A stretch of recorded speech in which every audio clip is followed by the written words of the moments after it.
Base po dito sa ating pagkukumpara ng mga lingguang istatistika natin, Ma'am Cheryl, no? Kinukumpara po natin yung date po nung nakaraang taon at ngayon po date ngayon, kung saan po nakita po natin meron po talagang pagtaas, pero nakita po natin meron po tayong 38.88% na crime solution efficiency.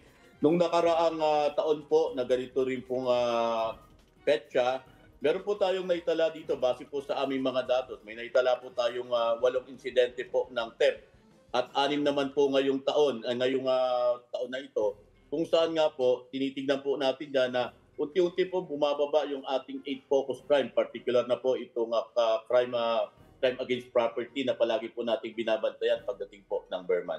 Ano po ang aksyon ng MPD laban po sa mga krimen na ito?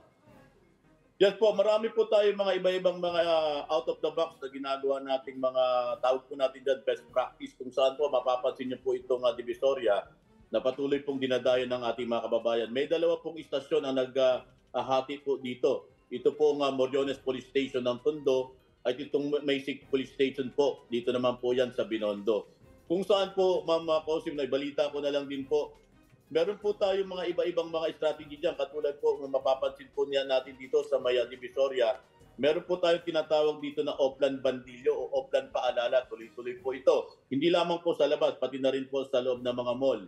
Meron din po tayong police assistant desk sa mga kanto. At meron din po tayong outpost dyan. Kung makikita nyo po yung elevated po natin na outpost. Kung saan nandun po sa mismong taas yung police natin. Parang Baywatch po ito na pelikula nung araw na nakikita po natin yung daloy po ng mga tao. At nagkakaroon na rin po tayo dyan ng drone. Tinitignan po natin yung mga tao na nandyan. Binibilang din po natin yung dami ng tao. Ganun din po yung ating pong traffic management, ginaganimitan na rin po natin ng drone. At iba-iba pa pong estratehiya. Katulad po nung na-interview nyo kanina na chairman, marami din po tayong mga CCTV na naka-install mismo at makikita po mismo sa station at sa mga PCP po ng police natin. Sariwang balita ba ang hanap mo? Simple lang. I-click mo na ang subscribe button at ang notification bell para lagi kang updated sa mga balitang dapat mong malaman.